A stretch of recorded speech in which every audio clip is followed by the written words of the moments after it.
ये जो फसल आप देख रहे हैं, ये देख सकते हैं आप फसल का क्या हाल हो चुका है। किसानों का जो पीला सोना है, ये देखिए आप, पूरी जो फसल है वो ख़राब हो चुकी है।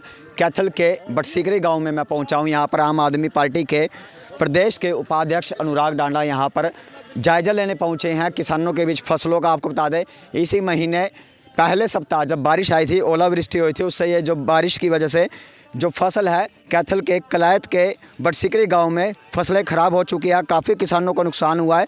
ऐसे में किसानों के बीच यहाँ पर पहुँचे हैं आम आदमी पार्टी के वरिष्ठ प्रदेश उपाध्यक्ष अनुराग डांडा। हम उनसे बात कर लेते हैं, उनका क्या कहना है। देखिए, आज यहाँ कल मैं बड़सीकरी गांव में आया था शाम को, और जनसभा थी चौपाल में। सारे गांव के लोगों से बात हुई। गांव वालों के अनुरोध पे उन्होंने कहा, जी कोई हमारी अब तक फसल देखने नहीं आया, पूरी फसल बर्बाद हो गई, कोई सुध लेने नहीं आया। किसी ने ये भी नहीं पूछा कि कितना नुकसान हुआ है, किसी ने ये भी नहीं पूछा भाई मदद चाहिए कि नहीं चाहिए। तो इसलिए मैंने इनसे वादा किया था कि कल मैं आऊँगा, आपकी फसल का जो नुकसान है उसको देखेंगे भी और उसकी आवाज़ भी उठाएँगे। कमालपुर हो गया, बड़सीकरी हो गया, ये पूरी तरह से इनकी फसल अगर आप देखोगे तो बर्बाद हो गई।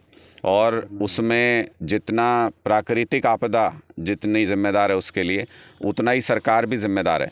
क्योंकि ये दिखा रहे हैं कि ये पानी का बहाव जो है वो उल्टा खेतों की तरफ यहाँ से है, जबकि निकासी के लिए यहाँ पे ये बनाया गया है। पूरा प्रोजेक्ट होना चाहिए था। एक क्लास सी जो बनाया है, ये वापस पानी मारता है और सारी फसल, ये मेरे पीछे जितना भी आप देख रहे हैं, ये सारी फसल किसानों की तबाह हो गई है।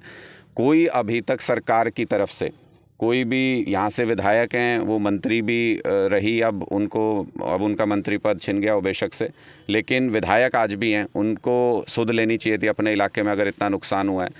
उप मुख्यमंत्री रहे, वो अपने आप को कहते हैं कि भाई मैं तो लोगों से मिलता रहता हूँ, उन्होंने भी यहाँ पे सुध नहीं ली। कहने का मतलब ये है कि किसान के दरवाजे पे आके कोई भी उनकी समस्या, उनका हालचाल तक जानने के लिए सरकार की तरफ से नहीं आया। नायब सैनी जी का भी तो इलाका है ये, नायब सैनी जी की भी तो लोकसभा है, और बेशक से वो यहाँ से मुख्यमंत्री अब बन गए हैं बेशक से हरियाणा में, लेकिन अभी भी सांसद के तौर पे वो प्रतिनिधि इस पूरे इलाके के हैं। तो इसलिए मुझे लगता है कि उनको आना चाहिए था, उनको सुध लेनी चाहिए थी, लेकिन किसी ने भी किसानों की सुध नहीं ली। ये बताता है अपने आप में कि जो भारतीय जनता पार्टी की सरकार है वो पूरी तरह से उदासीन है। उसको किसानों की समस्याओं से कोई मतलब नहीं, और किसान अपनी समस्याएं लेके हक मांगने के लिए आ जाए तो फिर गोली मार देते हैं, फिर लाठियाँ चलाते हैं, फिर रास्ते बंद कर देते हैं। तो इसलिए किसान आज के दिन बहुत मजबूर है, बहुत परेशान है, और उसका घर चलना मुश्किल हो रहा है। लेकिन सरकार को बिल्कुल भी कोई सुध नहीं है। मुझे लगता है कि भारतीय जनता पार्टी ने ये सोच लिया है कि किसानी को ख़त्म करना है, किसानों को ख़त्म करना है, और इसलिए अब किसान मजबूर है अपनी नस्ल और अपनी फसल की लड़ाई लड़ने के लिए। ये पूरा संघर्ष यहाँ पे मुझे नज़र आ रहा है कि सारी फसल ख़राब हो गई है। मुझे तो समझ नहीं आता कि इनको हर बार वादा कर देते हैं कि मुआवजा देंगे, मुआवजा देंगे। पिछला मुआवजा जो जीरी का था वो भी इनको नहीं मिला।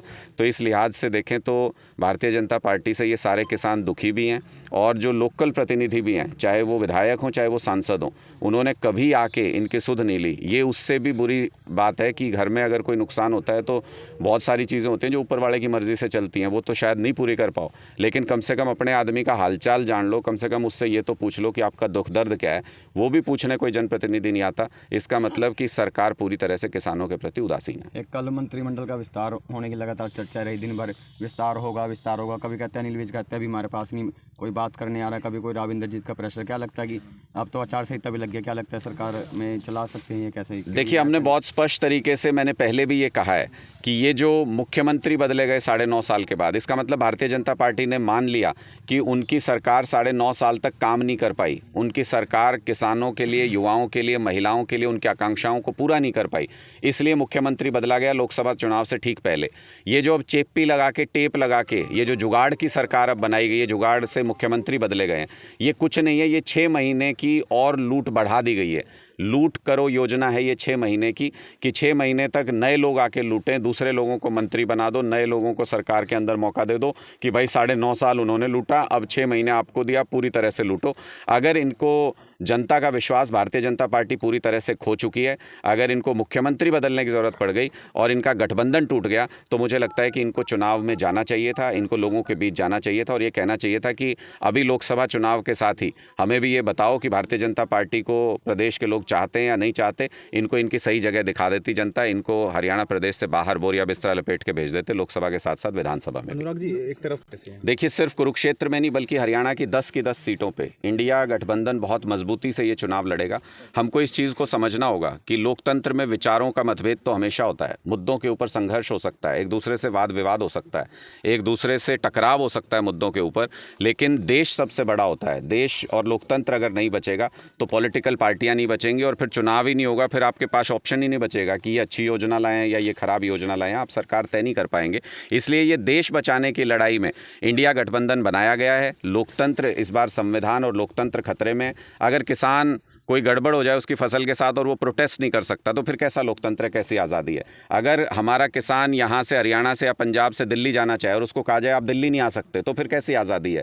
और पाकिस्तानी घुसपैठिए जो देश के अंदर घुसे हुए हैं उनको इतनी आज़ादी है कि वो दिल्ली में मुख्यमंत्री के घर के बाहर प्रदर्शन कर सकते हैं। भारतीय जनता पार्टी वाले उनका साथ देते हैं, उनके साथ खड़े होते हैं। मतलब पाकिस्तानी घुसपैठिए तो दिल्ली में प्रदर्शन कर सकते हैं और हमारे देश का किसान, अन्नदाता, अगर वो दिल्ली जाना चाहे तो ये सरकार दिल्ली नहीं जाने देती। ऐसी तमाम चीज़ें ये बताती हैं कि देश की आज़ादी खतरे में है, देश का संविधान खतरे में है। इसलिए ये गठबंधन किया गया है। गठबंधन पूरी तरह से मजबूत है। भारतीय जनता पार्टी का 10 की 10 सीटों पे बोरिया बिस्तरा बांध के भेजेंगे, हरियाणा से अच्छी तरह विदा करेंगे। अनुराग जी, चर्चा ये भी देखिए, मुझे लगता है कि कुरुक्षेत्र धर्म युद्ध की नगरी है और जब हमको कुरुक्षेत्र सीट मिली थी गठबंधन के अंदर, हमें तो तभी पता था कि भगवान कृष्ण का आशीर्वाद हमारे साथ है। हमें तो तभी पता था कि ये धर्म युद्ध है।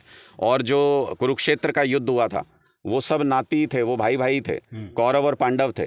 लेकिन रिश्ते, नाते, ये सब चीज़ें अपनी जगह पर हैं। लेकिन जब धर्म और अधर्म के बीच में युद्ध होता है तो धर्म के साथ खड़े होने वाले लोगों का दायित्व बनता है कि अधर्मी सरकार, अधर्मी ताकतों को हराएं। ये धर्म और अधर्म के बीच में धर्म युद्ध है और इससे जीत की शुरुआत कुरुक्षेत्र से करेंगे। मुझे तो अभी तक ये नहीं समझ में आता कि नायब सैनी जी यहाँ से अच्छे भले सांसद थे तो भारतीय जनता पार्टी को क्या दिक्कत थी, उतार देते उनको मैदान में, क्योंकि उनको पता था कि नायब सैनी जी की ज़मानत जब्त होगी। इसलिए चेहरा बचाने के लिए, किसी तरह से अपनी इज्जत बचाने के लिए नायब सैनी जी को मुख्यमंत्री बना दिया कि भाई अब तो वो मुख्यमंत्री बन गए, अब उनको सांसद का चुनाव कैसे लड़ाएं। हकीकत ये है कि सांसद का चुनाव लड़ाने में उनको डर रहे थे।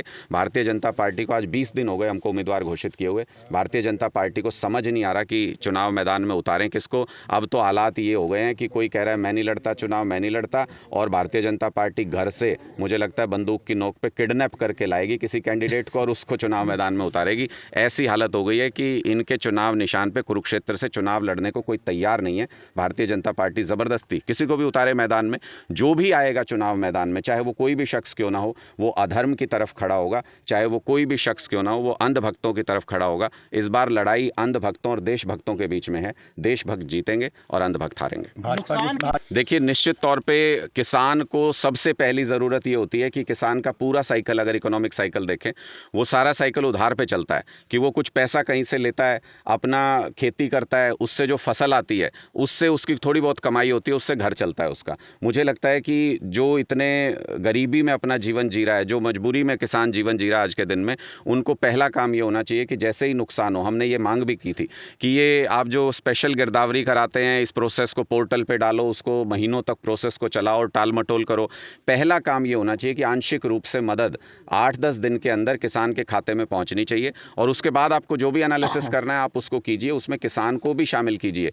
मेरा तो सवाल ये भी है कि पहले कृषि विभाग के जो अधिकारी हैं उनके ऑफिस गांव स्तर पे होते थे, फिर उसके बाद उनको वो सर्कल के लेवल पे ले गए, 5-6 गांव में एक ऑफिस होने लगा, अब उसको ब्लॉक पे लेके गए। और अब जो नई पॉलिसी आ रही है सरकार की, उसमें मैंने देखा है उस पॉलिसी का ड्राफ्ट, उसमें सब डिवीजन लेवल पे एग्रीकल्चर ऑफिसर बैठेगा।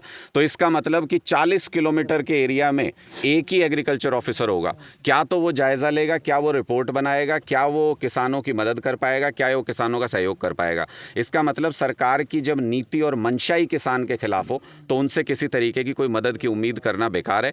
मैं तो कहता हूं कि पंजाब में भगवंत मान सरकार से एग्जाम्पल लेना चाहिए, उदाहरण लेना चाहिए सरकार को कि किस तरह से उन्होंने जब किसानों के ऊपर दिक्कत आई तो न सिर्फ किसान को बल्कि खेत में काम करने वाले मजदूर तक को मुआवजा दिया और 10 दिनों के अंदर अंदर उनके अकाउंट में पैसा पहुंचना शुरू हुआ। मुझे लगता है इसी तरीके की नज़ीर हरियाणा में भी स्थापित होनी चाहिए। हम तो कम से कम किसानों के लिए ये उम्मीद करते हैं। देखिए, जब युद्ध होता है, ये धर्म युद्ध है, इसमें जो अस्त्र शस्त्र जो हथियार इस्तेमाल करना होगा वो सारे करेंगे। इस युद्ध को जीत के यहाँ से निकलेंगे।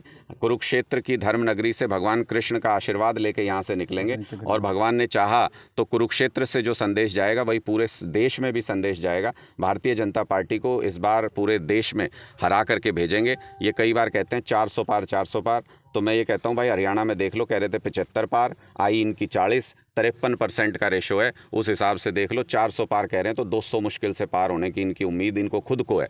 इसलिए ये हार रही है भारतीय जनता पार्टी और हार की बौखलाहट में आप देखो अभी तक भी उम्मीदवार घोषित नहीं कर पाए कुरुक्षेत्र से। हमने 20 दिन हो गए हमको उम्मीदवार घोषित किए हुए। ये हार की बौखलाहट है भारतीय जनता पार्टी की, जिसमें कभी ये मुख्यमंत्री बदलते हैं, कभी मंत्री बदलते हैं, कभी ये कैंडिडेट बदलने की कवायद कर रहे हैं। कहीं पे इनको कैंडिडेट मिल नहीं रहा, कहीं पे कैंडिडेट इनकी टिकट छोड़ के जा रहे हैं, कहीं पे कैंडिडेट कह रहे हैं कि हमें इस बार चुनाव लड़ना ही नहीं जी, हमको माफ़ कर दो, बीजेपी की टिकट पर हमें चुनाव नहीं लड़ना। तो ये भारतीय जनता पार्टी मुझे लगता है जब से शासन में ये आए 2014 से पहली बार ऐसी मुश्किल में नज़र आ रहे हैं। और उसका कारण सिर्फ ये है कि जो देशभक्त हैं जिनका वोट पहले बट जाता था अलग अलग जगह पे, इंडिया गठबंधन बनने से वो सारा वोट एकजुट हो गया है और इंडिया गठबंधन की वजह से भारतीय जनता पार्टी और इंडिया गठबंधन में सीधी टक्कर अब हो गई है। दो ही ढेरियां इस बार वोटों की हैं, जो अंधभक्त हैं वो उनके साथ जाएंगे, जो देशभक्त हैं वो हमारे साथ आएंगे। बहुत जल्द जो चुनावी प्रक्रिया है वो सारी प्रक्रिया की जाएगी। यहाँ तो इन्होंने इतना लंबा समय दिया है कि मुझे लगता है 70 दिन का कैंपेन यहाँ पे है,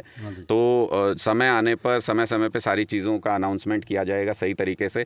बस सावधान इस बार लोगों को ये रहना है कि ये जो चुनाव इस बार दो लोगों के बीच में सीधे सीधे दो इंडिया गठबंधन और बीजेपी के बीच में ये चुनाव होने जा रहा है। दो चुनाव में वोट की ढेरियाँ हैं। अपना वोट अगर कोई अंधभक्त हो तो वो दे दे बीजेपी वालों को, लेकिन अगर कोई देशभक्त हो तो वो इंडिया गठबंधन को दे। इसके अलावा जो भी चुनाव मैदान में आ रहा है वो सारे के सारे भारतीय जनता पार्टी के एजेंट हैं पूरी तरह से। कई लोग ये कहते हैं कि अरे ताऊ का लाल आ गया, ताऊ का लाल आ गया। ये ताऊ का लाल नहीं, ये बीजेपी के दलाल हैं सारे के सारे, इसलिए इनसे सावधान रहने की ज़रूरत है। इस बार एक भी वोट इन दो ढेरियों के अलावा अगर कोई तीसरी ढेरी में कहीं भी डालता है तो इसका मतलब वो देश का भला नहीं चाहता और वो भारतीय जनता पार्टी के साथ मिला हुआ है। वोट काटू कह चुका है भूपेंद्र हुड्डा तो ऐसे ताऊ के लाल को।